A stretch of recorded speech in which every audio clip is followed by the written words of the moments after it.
Welcome back. Now, there will be times when you make a change to your personal computer or you install an application and your PC does not work the same. And you're going to want to go back in time or roll back those changes. And what you'll need to do is you'll need to create a restore point first. And what we're going to do is we're going to write in restore. And we're going to click this button that says create a restore point.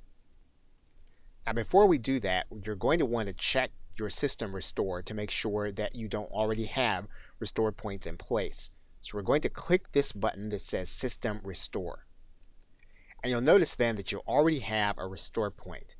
What you can do is you can click this button and you can choose a different restore point if you'd want to find one. So we're going to click next, and you'll typically have other restore points available to you.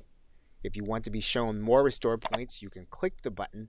You'll be shown more where you can go back to the point that your system was before the change happened. However, you know you're about to make a significant change and you're not certain as to whether or not a restore point is going to be created, you can create that restore point by clicking this button. You then want to identify your restore point, and then you're going to click create. Windows will then go through a process of creating your restore point. Windows will then give you the message when your restore point has been created. You can then click close. And when you click the system restore, you're going to see that Microsoft is going to give you a recommended restore point. You can choose then a different restore point, and then you can choose the one that you created.